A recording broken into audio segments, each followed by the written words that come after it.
It's just all about love and life and living in freedom. That's what it's all about for me now.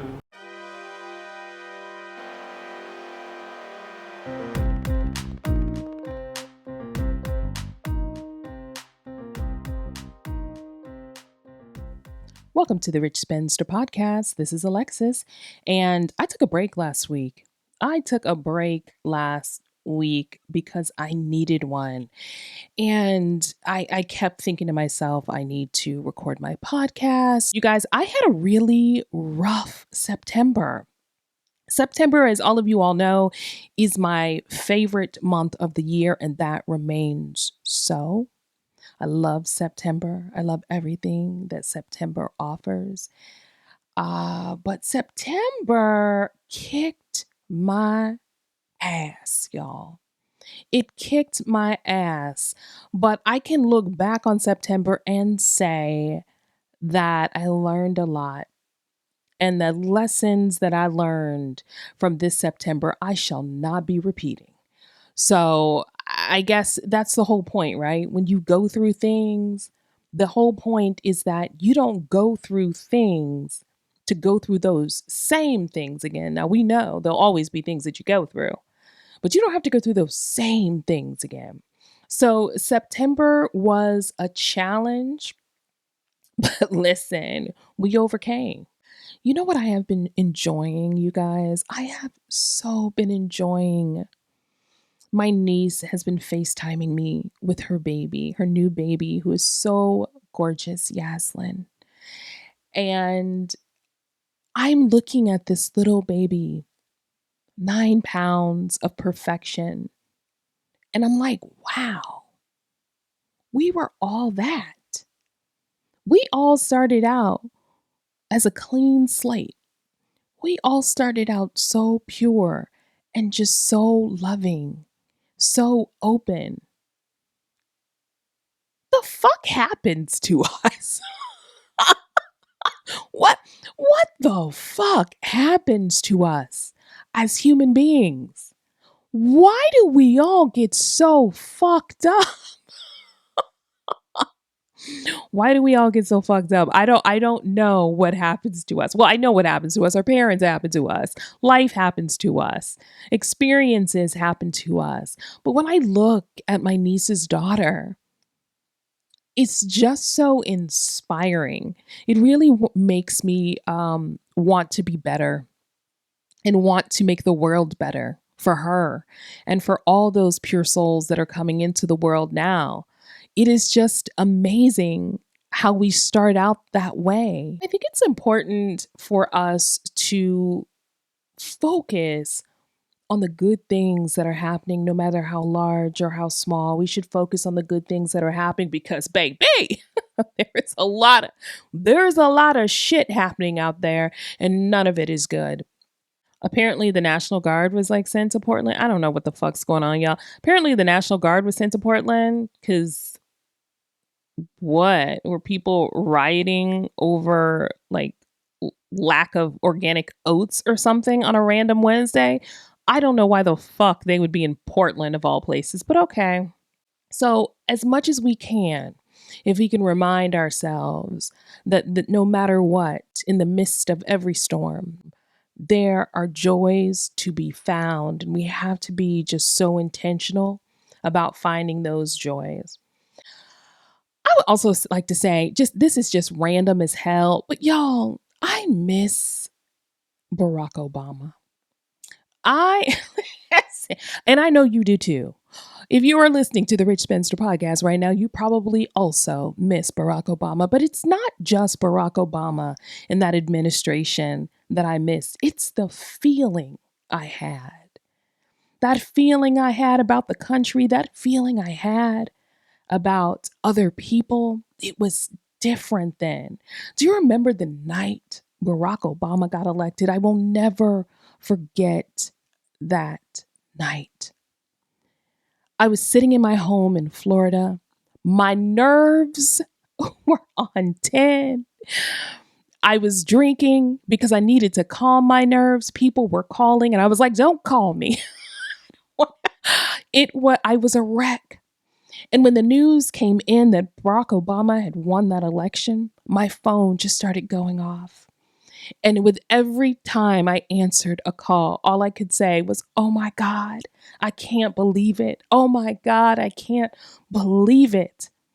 It was the best feeling in the world. And I remember the next morning I got up early and I went to the airport and I went to collect every newspaper that I could find because I knew those newspapers would have Barack Obama all over them, every newspaper.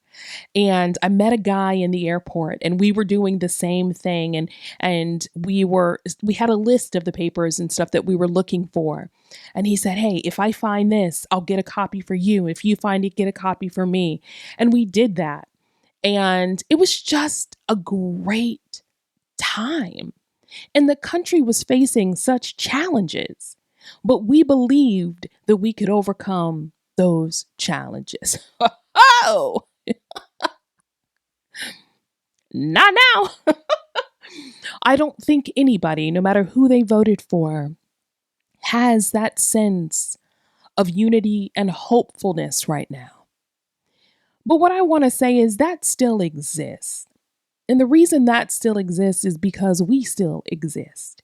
As long as you have air in your lungs, hope is still alive. And so I just want to give that reminder as we wade through the fuck shit that is happening in the country right now. Remember that all storms run out of rain. They all do. We come from people who have survived. If you are listening right now to the Rich Spinster podcast, you are only listening because those before you survived. And we will continue to not only survive, but to thrive and to make sure that we're never in this place again, which brings me to Kamala Harris's book. Did y'all get it? So I'm not going to talk about the book right now, but I do want to have an episode of the podcast where I discuss everything about the book. But I'm going to wait maybe a month because I don't want any spoilers I don't want any spoilers, and I want people to have a chance to really dive deep into the book. But we're going to talk about it because the one thing that book did for me is to remind me that how so often Black women are left standing alone. I ain't going to go too deep. We're going to talk about it another time. But if you have not purchased a copy of Kamala Harris's 107 Days, you must do so. I think the book will break you, and I also think the book will inspire you. But it's going to break you first. But the one thing that I did want to talk about is the power of the word. The power of the word. I have always been a person who talked a lot. As a child, when I would get the interim reports in school, the one and only thing that would be on my report that was negative was Alexis talks too much in class. That was in every class. I just couldn't shut the fuck up. When I went to school, I had shit to say to other kids. I'm sorry, but I couldn't shut the fuck up as a child. I had to talk all of the time. And I was fine if you didn't want to talk to me because I could talk to my damn self and did all of the time. The problem with talking all of the time is sometimes things come out of your mouth that you should not say. Sometimes the best thing that you can do is to know when to shut the fuck up. Kenny Rogers said it in The Gambler. You got to know when to hold them, know when to fold them, know when to walk away, and know when to run. And I'm adding, know when to shut the fuck up. And there were times as a kid and even as an adult, to be honest, where I have let things come out of my mouth that I had no business saying. And a couple of times I remember saying things as a kid, like trying to be funny and not realizing that it's only funny if everybody's laughing. It's not funny if it's really at someone else's expense. It's not funny when you are poking at someone's sensitivities. And it's also just like not funny to be biting all of the time.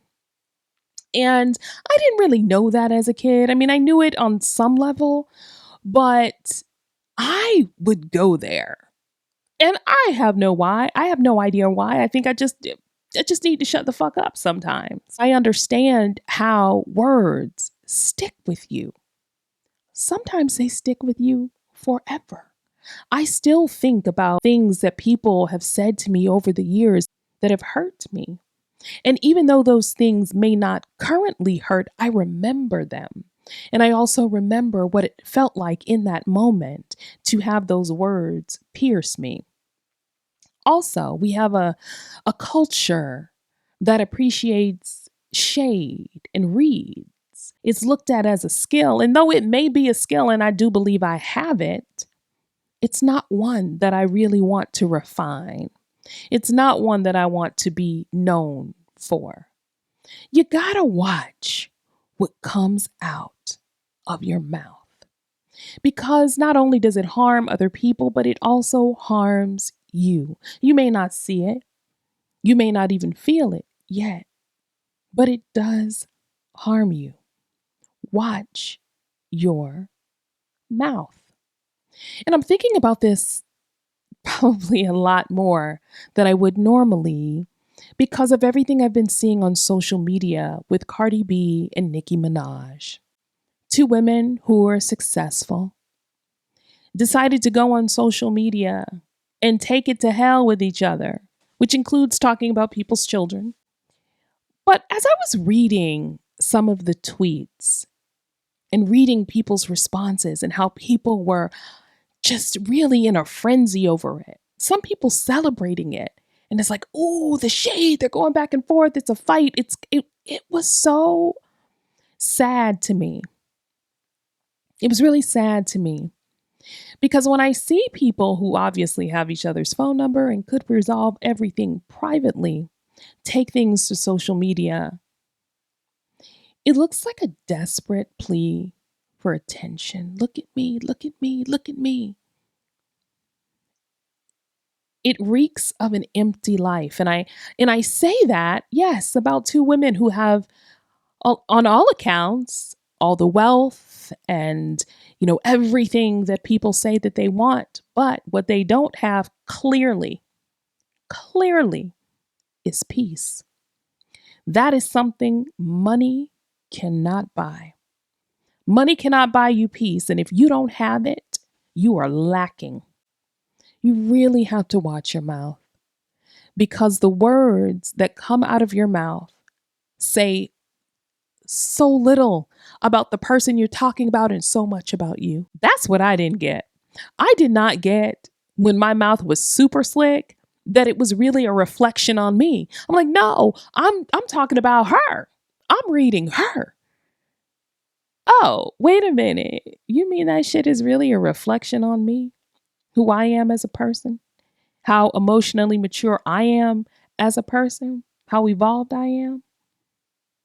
I also think that sometimes you can just go so far and it's just like, why are you talking anymore? Somebody's going to beat your ass. That's just what it is. Somebody is going to walk the dog on you one day and it's going to be deserved because you cannot verbally attack someone and then tell them how they should respond to it.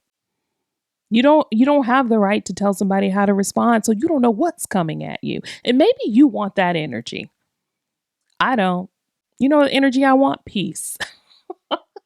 That's all that I want in my life is peace. And I realize that peace is scary to a lot of people. Peace is really frightening to a lot of people because they've never had it. They haven't grown up around peace. They haven't seen examples of peace in their life. And so when faced with peace, it looks like boredom. You see, some people think having drama is the same thing as having a life. Peace is peace is something you can't buy, and something that we need more of. What else has been going on this week? Oh, I almost forgot. I haven't covered this at all on the podcast for many reasons, but I'm going to talk a little bit about this today. Diddy, the diddler. So Diddy got 4 years and 2 months in prison. And as we know, he was acquitted on the most serious charges that would have probably landed him, or could have potentially landed him in prison for life. And it is not necessarily Diddy that I really want to talk about. It is the way people view women. As I've been watching this trial, and I have been following this Diddy trial since the beginning. Every day I was reading the updates as they were coming in when he was on trial. I listened to all of the disgusting details. I am well educated on the case against Sean Combs. And I was listening to how people were covering it this entire time, and how there was so little empathy and care for the victims. Oh, she was just with him because he had money.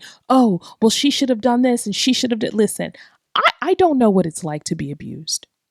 I have never been in a relationship with someone that has harmed me emotionally or physically. So I don't understand that myself. But I also know that I don't have to experience it and understand it to have empathy. And to see how women were talked about during this trial was so bothersome for me. It was as if people were trying to find a reason that he wasn't as bad. Oh, he did a lot for his community. He gave people opportunities. He's done a lot for Black people. He's a Black man and he's a business owner. All of that shit does not matter. People don't have to all be one thing, right? There are some people who are really successful and horrible people. There are some people who can be wonderful fathers, but horrible husbands. And the fact that people seem to be searching for a reason to excuse his behavior has been the most problematic for me. The fact that men who have daughters have looked at Diddy as this was just a simple prostitution thing, that's bothersome for me. And the reason I am so bothered is because your daughters are listening to you. And they're looking at you as an example of how they should be treated and what is considered acceptable.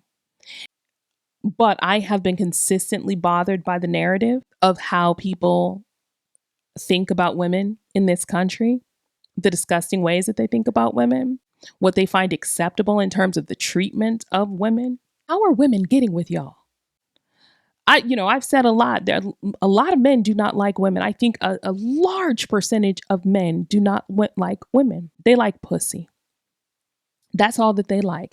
They look to women for how a woman can serve them, in whatever way they want to be served. That is how they look at women. They don't want to be around women. They don't enjoy the company of women. They don't respect women. They don't respect our intellect and our input or anything about womanhood unless that thing serves them. And it's the women that uphold that shit for me, because there is a lot of women out there who don't like women also. And they're trained from children to look at other women as competition, to look at other women as suspicious and evil. That is how they talk about other women. They hear that from their mothers and grandmothers and aunties. And they grow up and they perpetuate that same sort of bullshit that other women are evil. Women are sneaky. They can't be trusted. That at any time something happens to a woman, well, what did she do to him? Y'all got to get out of that. Y'all have to get out of that, because that's some self-hating, misogynistic bullshit that so many of you are feeding to your daughters. Y'all, listen, y'all like men too much. Y'all like men too much. Y'all like men too much. And you don't love yourselves enough if you feel that way. Do you think of other women as competition or cohorts? You think of other women as evil and sneaky and all of that? And I always think when people put those labels on women, when I hear that from another woman, I think, oh, she's talking about herself. That's what I think. Because the women in my life, I don't describe that way. But yeah, I was not excited or not happy that Puffy is going to prison. But I thought it was just a little bit of justice for these women who have to live with the trauma that they've experienced for the rest of their life. You know what? The whole Diddy thing also irritates me because it really highlights the relationship that people have with power and with fame. Let me tell you something. People will dive in a pool of piss if a famous person does it. It is the most bizarre thing I've ever seen. And it's happened more and more. You know, there are always celebrities, right? There's a business of celebrity, there's a business of fame. But y'all understand, y'all don't know these people for real, right? You do understand that listening to an album or seeing someone in a film does not mean that you know them. It means that you know absolutely nothing about them. All you know is that final product, and you are adding value to it. Fuck Diddy. That's also what I want to say. I just want to say fuck Diddy. You know, the fuck. You know what? And I also don't like that people try to convince other people that because you are successful, that somehow means that you are above the law and that we shouldn't judge your fucking morality. No, fuck Diddy, you immoral motherfucker. Fuck Diddy. Taylor Swift has a new album that just dropped. Okay, that's enough on that. I'm sorry. Listen, I have friends who really enjoy Taylor Swift, and I'm happy for them that they enjoy Taylor Swift, and they will likely enjoy Taylor Swift's album. I just don't. I don't get it. But I like her politics, so I'm going to rock with you, Taylor. I'm not going to listen to the album, but shout out to Taylor Swift and the Swifties. Is that what they call? Are they called Swifties? Something also interesting that has transpired is the NFL announced who their Super Bowl halftime performer will be. Bad Bunny. I know people are really excited. I'm really excited. I do not listen to Bad Bunny's music. I'm not familiar with it at all, but I support the culture. I support the celebration. A lot of people just found out that Puerto Ricans are actually US citizens. So, shout out to the NFL for giving a lesson to America about Americans. And I am excited to support Bad Bunny's Super Bowl halftime. I will be listening. I will be dancing. I am starting to listen to the music now because I do want to be more familiar with his music before the actual Super Bowl. But I think it's an excellent choice. I think it's a smart choice. I actually think it's a political choice. And let's be clear, it's music. Y'all, music is universal. Music belongs to everyone. How can you not celebrate music? For everybody who is upset that he is performing during the halftime show, stay mad, motherfuckers. Stay mad. I'm Cuban. I'm not a Boricua, but I'm gonna be a Boricua that night. Yes, I am. I'm gonna be a Boricua that night. I find people exhausting sometimes, y'all. Shout out to the NFL for finally doing something right. But you know what the NFL can do? What the NFL can do for me is I cringe. I hate the fact that the Negro National Anthem is sung at NFL games. I do not like it at all. I come from a generation where when the Negro National Anthem was sung, when Lift Every Voice and Sing was being sung, we stood. We stood and it was respectful. And so seeing that shit at NFL games, people standing up, talking, laughing, drinking beer, I don't like it. And I think we can remove Lift Every Voice and Sing from the NFL. I never liked that. That always bothered me. I don't like it. God of our weary years, God of our silent tears, thou who has brought us thus far on our way, and y'all are standing there laughing, talking, and drinking a fucking Budweiser. I don't like it. Save Lift Every Voice and Sing for respectful places where there's reverence for it and respect for us as a people and for a culture. And that is not the NFL. All right, y'all. I am out of here. Thanks for listening to the Rich Spencer podcast this week. I will be back next week. You can find me at Rich Spencer on all the social media, and you can listen to the podcast on Spotify, iHeart, and Apple Podcasts. Have a fantastic week, everybody. Stay blessed.